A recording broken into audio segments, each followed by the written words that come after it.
My wife, Laura, and I have been married for 28 years, and for the most part, I believed we had a solid relationship. Sure, like any other couple, we experienced our ups and downs, but after nearly 3 decades together, I thought we'd weathered all the storms. We raised 2 children who are now grown and out of the house, and our lives had settled into a comfortable routine. We weren't the passionate young couple we once were, but honestly, who is after that much time? Then, one day, things started to feel different. Laura began spending more time on her phone, staying late at work more than usual, and appeared distant, as if her thoughts were elsewhere. At first I brushed it off, thinking it might be stress from work or something personal she wasn't ready to talk about yet. But deep down, I sensed something was wrong. After 28 years of marriage, you learn to trust your instincts. Things started to unravel one Tuesday evening when, during dinner, she casually mentioned having a work dinner with a colleague the next night. Normally, this wouldn't have bothered me, but it was the 3rd time in 2 weeks. I looked at her, and something about the way she said it didn't sit right. I asked who she was going with, and she casually waved her hand, saying, "Oh, just Mark. He's been helping me with a project at work." At the time, the name Mark meant nothing to me, but the way she smiled while mentioning him struck me like a crack in our marriage that I had never noticed before. A warning bell went off in my mind, but I didn't confront her, not yet. That night, after she went to bed, I couldn't shake the feeling that something bigger was happening. I did something I'd never done in our entire marriage. I checked her phone, and there it was, a message from Mark. His words burned into my mind, "Can't wait to see you tomorrow. I'll get us that private table again." I nearly threw the phone across the room. That's when I knew my wife was cheating, but instead of confronting her right away, I decided to play it smart. If she had been unfaithful after 28 years, I wasn't going to just stand by and play the fool. No, I wanted to know everything: who Mark was, how long this had been going on, and exactly what they were doing behind my back. I wasn't going to accuse her without solid proof. I wanted to strike where it would hurt most. So, I hired a detective. It was one of the best decisions I ever made. Laura had no idea what was coming, and to be honest, neither did I. I felt a mix of dread and curiosity. Part of me didn't want to know the full extent of her betrayal, but another part of me needed to. The detective was discreet, professional, and fast. Within a week, I had everything: photos, details, times, places. Mark wasn't just some random colleague. He was married, with 2 kids and a wife of his own. He was the kind of guy who looked like he had it all together, but he had a little side hobby: sleeping with someone else's wife. They weren't just meeting for work dinners, they were sneaking off to hotels, acting like teenagers. And as if that wasn't enough, she'd been lying to me for months, maybe even longer. All those times she claimed to be out with the girls or working late, it had been with him. I sat at my desk, staring at the photos, feeling the world crumble beneath me. There they were, holding hands, walking into a hotel like it was the most natural thing in the world.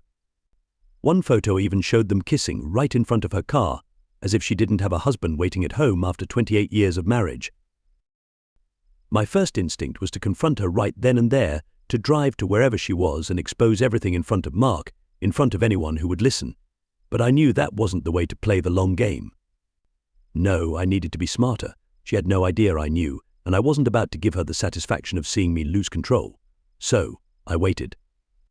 I let her lie to my face a few more times, pretending not to notice how she smiled at her phone or how she looked at me like I was just another piece of furniture she'd grown tired of. The detective kept sending me more evidence, and with each piece, my anger turned cold. That's when I realized I wasn't just going to divorce her. I wanted her to feel the pain I was feeling, and I knew just how to do it. You see, there's a woman at my office, Megan, a bit younger than me. She's always been flirty, making comments about how lucky my wife must be to have me and how I should get out more. I'd never given her much thought before. I've never cheated, not once. But after discovering Laura's betrayal, something inside me shifted. If she could do this with Mark, why should I keep playing by the rules? Megan was the perfect way to send a message. It wasn't hard to get her on board. She'd been interested for months, maybe longer. A few smiles, some compliments, and soon we were flirting openly at the office. I had no intention of making it anything real. This wasn't about love or even lust, it was about sending Laura a clear message. I arranged for it to happen on the same night Laura had one of her so-called work dinners. It was the perfect plan. While she was out with her lover, I'd be setting the stage for her to walk into her own personal nightmare at home. Megan didn't know the whole story. She thought it was just a casual hookup, and I didn't bother explaining. It made everything feel even more twisted. We agreed to meet at my house after all. It had to happen in our bed, the one Laura and I shared. That way, when she walked in, there'd be no confusion. This was going to be as blatant as possible. Megan arrived around 7, looking exactly as I had hoped. She wore a tight black dress that left little to the imagination, radiating excitement as if she had finally gotten what she wanted. I played along, pretending to be just as eager, though my thoughts were miles away. In my mind, I was already picturing Laura's reaction, the shock, the devastation that would hit her all at once. We opened a bottle of wine and sat on the couch, chatting for a bit, but I barely listened to anything Megan was saying. My eyes kept drifting to the clock, waiting for Laura to come home from her dinner. Megan flirted relentlessly, laughing at everything I said and touching my arm and leg. While I tried to act engaged, my mind was fixed on one thing: the moment Laura would walk through that door. After what felt like an eternity of small talk, I finally suggested we head upstairs. Megan didn't hesitate for a second, and we made our way to the bedroom. To be honest, it was cold and mechanical, just as I knew it would be. This wasn't about the physical act, it was about what would happen next. Halfway through, I heard the sound of the front door opening. Laura was home. My heart raced, not with excitement, but with anticipation. This was the moment I had been waiting for. I didn't stop, wanting her to walk in and see everything for herself, and she did. The bedroom door swung open, and there she stood, frozen in the doorway. For a moment, no one moved. Laura's face went pale, her mouth hanging open as she tried to process what she was seeing. I hadn't been caught, no, I had let her catch me. The look on her face was priceless. Megan, bless her, had no clue what was going on. She quickly pulled away, scrambling to gather her clothes and muttering some half-baked excuse as she tried to dress in a hurry. I didn't stop her.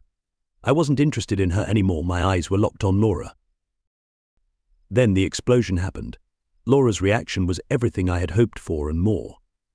As soon as Megan fled the room, half-dressed and red-faced, Laura lost it.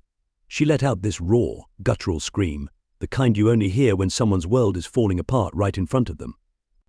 I didn't move, I just lay there, watching her unravel. "You're a monster," she shrieked, pacing the room like a caged animal. "How could you do this to me?" In our own home, I had to stifle a laugh. The irony was too much. She was acting like I had been the one to destroy our marriage, like I was sneaking off to hotels and kissing some loser named Mark. I let her rage, let her have her tantrum. Honestly, it was almost amusing to see her so out of control, so powerless. Finally, she stopped pacing and stood there, staring at me with wild eyes. "Why?" she demanded. "Why would you do this? Is it because I've been busy with work? You think this justifies it?" I sat up in bed, still calm, still in control. "Busy with work? Ha," I said, my voice ice cold.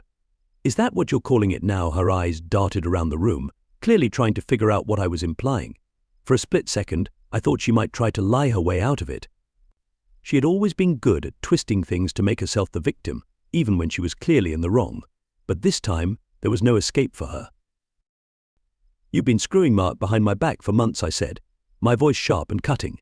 "Don't act like you're the victim here, Laura." I know everything. Her face shifted from shock to sheer panic. She tried to stammer out some kind of denial, but it was too late. I reached over to the nightstand and grabbed my phone. With a few swipes, I pulled up the photos, the ones the detective had taken of her and Mark, cozying up at restaurants, sneaking into hotels, kissing like they couldn't keep their hands off each other. I held the phone out, letting her see the undeniable evidence. "I know about your little affair," I said, my voice low but firm. "I've known for weeks, so don't stand there acting like this is all on me. You did this, Laura. You blew up our marriage the moment you decided to screw around with Mark." She looked like she had been hit by a truck. Her eyes went wide, her lips trembling as she stared at the photos, her face draining of color. For a second, I thought she might faint, but then, true to form, she switched gears. Panic turned to rage. "You bastard," she screamed. "How dare you invade my privacy like that? Are you stalking me now? Is that what this is?" I couldn't help it. I laughed, a cold, bitter laugh that echoed through the room. "Stalking?" That was her defense. The audacity was almost impressive. "Privacy?" I asked, incredulous. "You're worried about privacy while you've been screwing around with someone else?" Her face twisted with anger, but it was the kind of fury that comes from being cornered. She was flailing, trying desperately to turn the situation around, but I wasn't going to give her an inch. "Don't stand there pretending you're the victim," I said, shaking my head. "You've been lying to me for months, sneaking around behind my back like I wouldn't figure it out. And now you want to act outraged because I caught you." Unbelievable, she tried to speak, her hands flailing as she struggled to find the right words. It wasn't like that, she spat. "Mark's just a friend. You're blowing this way out of proportion." I almost laughed again. "A friend? Really?" She was still clinging to that pathetic excuse. I held up my phone, scrolling through the photos. "Yeah, just a friend," I said, my voice dripping with sarcasm. "Because these pictures sure tell a different story." "Laura, what kind of friend kisses you in a parking lot or checks into a hotel room with you?" I asked, watching as her face paled, her jaw clenched so tight I thought she might crack a tooth. But even then, she didn't back down. Laura was the type of person who would lie to the bitter end, no matter how much evidence was stacked against her. "You don't understand," she hissed, her voice tinged with desperation. "Things haven't been right between us for a long time. I needed someone to talk to, someone who made me feel alive again." There it was, the classic cheater's script.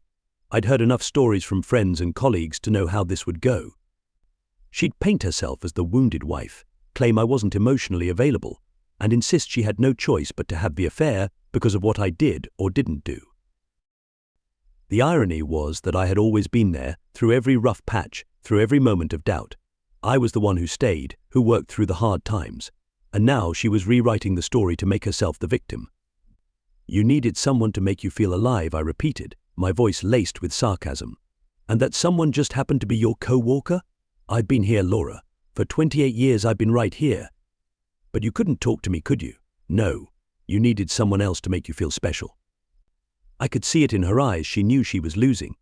But instead of admitting what she had done, she doubled down, throwing herself into a full-on tantrum. "You've been so distant," she shouted. "Ever since the kids left, it's like you don't even care about me anymore. I needed someone who actually paid attention to me." I stared at her in disbelief. "Distant," I repeated. "Laura, I've been working my ass off to provide for us, to give us everything we could ever need. If I've been distant, it's because I was busy keeping this family together. And this is how you repay me." Her face twisted with anger again, but it was clear she was running out of steam. She could yell all she wanted, but the facts were undeniable, staring her right in the face. Then she made one last desperate move. "You're no saint either," she snapped. "Look at you, sleeping with some woman in our bed. You've been waiting for an excuse to cheat, haven't you? You wanted to hurt me." For a brief moment, I almost pitied her. Almost, because as much as I hated what was happening, there was a part of me that had finally reached complete clarity. "I didn't cheat until you did," I said quietly. This is your doing, Laura. I never even thought about being with anyone else. But you made your choice when you started sleeping with Mark, and now I've made mine." She opened her mouth, probably ready to spew another excuse or some weak accusation, but I cut her off. "You need to leave." Her eyes went wide. What she whispered. "You need to leave," I repeated, my voice calm and steady. "Pack your things and go. You're not staying here anymore." For a moment, she stood there, speechless. She had likely never expected me to throw her out. Laura had always been the one in control, the one who called the shots. But not anymore. This was the end of the line for her. "You can't be serious," she stammered, her voice trembling. "Oh, I'm dead serious," I said, standing up and grabbing my clothes. "You wanted to be with Mark so badly? Fine. Go be with him. But you're not doing it from my house. You lost that privilege the moment you started sneaking around behind my back." For the first time that night, I saw real fear in her eyes. She knew I wasn't bluffing. And despite all her bravado, she realized she was truly and utterly screwed. Laura just stood there, frozen, as if she couldn't believe what was happening. I think she had always been so confident in her ability to manipulate situations, to twist things to her advantage. But this time, there was no escape. "You're kicking me out," she whispered, her voice barely audible, like she was in shock. "Yeah," I said, my voice firm.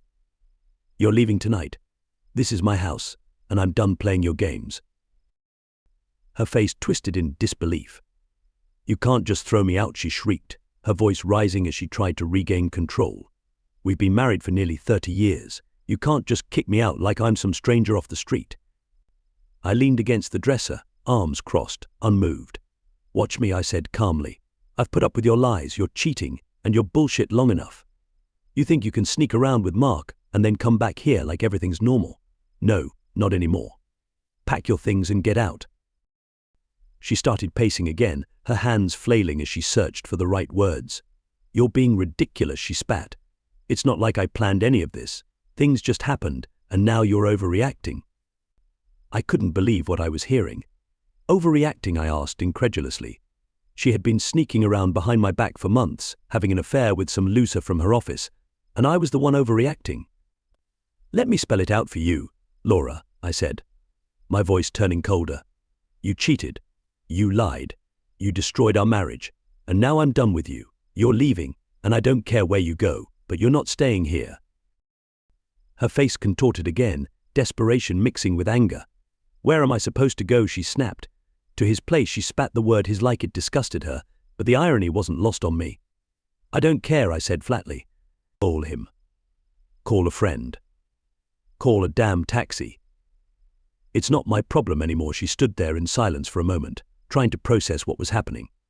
I think part of her still believed she could talk her way out of this, that she could convince me to let her stay. But not this time, not after everything I had uncovered. Then, just like that, the tears started. Laura had always been a master at using her emotions to manipulate a situation, but this time it was different. These weren't her usual crocodile tears. She was genuinely panicking. For the first time, she wasn't in control, and she knew it. "You can't do this," she whispered, her voice breaking as she wiped at her eyes. You can't just throw me out. What about us? What about everything we've built?" I stared at her, almost feeling a pang of pity almost, but not quite. "What about everything we built?" I echoed, shaking my head. "Laura, you destroyed all of that the moment you decided to sneak around with Mark. There's no us anymore, you made sure of that." She started sobbing again, but I held firm. I wasn't going to let her tears manipulate me this time. I had prepared for this moment for weeks, ever since I discovered her affair, and now that it was happening, I was ready to end it. "Start packing," I said, turning away. "You're leaving tonight." I walked out of the bedroom, leaving her standing there, her sobs trailing behind me as I headed downstairs. I felt an odd sense of calm washing over me. It was the right decision.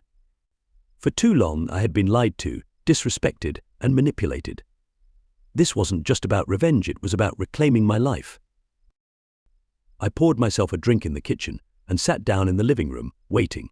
I could hear her upstairs, frantically moving around, likely packing whatever she could in a hurry. I didn't care. I was done with her, done with the lies, the games, and the betrayal. This was my moment of liberation, and I intended to savor it. After about an hour, she finally came downstairs, dragging a couple of suitcases behind her. Her face was red and blotchy from crying, but I didn't feel an ounce of sympathy. She had made her choices, and now she had to deal with the fallout. "Where are you going to go?" I asked, not because I cared, but because I was curious to see if she'd run straight to Mark. "I'll figure it out," she muttered, avoiding eye contact. I could tell she was embarrassed, humiliated, even, but it didn't change a thing for me. She lingered for a moment, as if waiting for me to change my mind, to beg her to stay, but I remained silent, staring at her coldly. This was her mess to clean up, not mine. Finally, she huffed, grabbed her bags, and stormed out. The sound of the front door slamming echoed through the house, and just like that, she was gone. I sat there for a while, sipping my drink, letting it all sink in. I had finally done it. I had kicked her out of my life. Yet, instead of triumph, all I felt was a strange emptiness. In the days that followed, the house felt unnervingly quiet. Laura was gone, but her presence still lingered in the silence of the empty rooms, in the void where our life had once been. I wasn't sad, though. I wasn't even angry anymore. I felt nothing, a kind of numbness that settles in after a long, exhausting battle, when all that's left is the relief that it's over. But I knew it wasn't completely over, not yet. I had already spoken with my lawyer before this went down. I wasn't going to leave anything to chance. We were well off, more than comfortable, and there was no way I was going to let Laura walk away with half of everything I had built. No, she was going to pay for what she did, and I was going to make sure she didn't get a cent more than she deserved. The lawyer had already prepared the documents. I had all the leverage, the affair with Mark, the photos, the texts, all of it was irrefutable proof, that would leave her with next to nothing. She thought she could walk away from this marriage with a clean slate, but I was going to show her how wrong she was. 2 days after I kicked her out, I served her with divorce papers. I knew she would fight it, try to negotiate, maybe even suggest reconciliation, but I wasn't interested. I wanted her out of my life, for good, and I wasn't going to let her drag this out. My lawyer was a force to be reckoned with, and I had no doubt we would win. The evidence was on my side, and Laura, with her lies and betrayal, didn't stand a chance. When she called me after receiving the papers, her voice was a mixture of shock and anger. She tried to plead, to explain. "We can fix this," she said. "We can go to therapy. We can work on us." I didn't even bother replying to that. There was no us left to fix. She had destroyed it the moment she chose Mark over me. I remained calm, cool, and direct. "This is what you wanted, Laura," I said. "You made your choice. Now live with it." She was furious, of course, but there was nothing she could do. She knew the evidence I had would ruin her in court, and the prenup we had signed when we first got married ensured she wouldn't walk away with much. She had no power, no way to fight back. For once, Laura was out of moves. The divorce process dragged on for months, but it played out exactly as I expected. My lawyer dismantled her in court. The photos, the texts, everything was laid out for the judge to see. Her affair with Mark was undeniable, and the judge had no sympathy for her. In the end, I walked away with the house, the majority of our assets, and most importantly, my dignity. Laura, on the other hand, was left with a paltry settlement that wouldn't last her more than a few months. When the final ruling came down, I felt empty, not victorious, not happy, just relieved that it was over. I had won, but at what cost? The life I had spent 28 years building was gone, and the woman I thought I knew turned out to be a stranger. Once the divorce was finalized, I blocked Laura on everything: my phone, social media, email. I didn't want to hear from her ever again. I had no idea where she went, and frankly, I didn't care. She could spend the rest of her life with Mark or be alone, it didn't matter to me. As far as I was concerned, she was just a chapter of my life that I had finally closed. But the truth was, even after winning the divorce, it didn't feel like I had truly won anything. Sure, I had protected my assets and kept my dignity, and Laura had to face the consequences of her actions, but the scars of betrayal don't fade easily. They linger, reminding you that trust, once broken, is almost impossible to repair. In the months that followed, life moved on. I threw myself into work, expanding my business, keeping busy to avoid dwelling on everything. I traveled more, reconnected with old friends, and began building a life that didn't revolve around Laura or our shattered marriage. Therapy helped, too. Slowly, I started letting go of the anger, the bitterness, the endless replaying of all her lies. I had to learn how to live for myself again, not for the memories or the revenge. When it came to relationships, I wasn't interested anymore. I had learned my lesson. Love, trust, commitment, those things felt distant now, like relics from a past life. I wasn't bitter, just realistic. For the first time in years, I realized I didn't need anyone else to be happy. I could be whole on my own. Sometimes, late at night, I would think about Laura, not in a way that made me miss her, but in a way that made me wonder how everything had gone so wrong. How could someone who promised to love me forever turn into a stranger so easily? But I didn't dwell on those thoughts for long. What was done, and no amount of thinking would change it.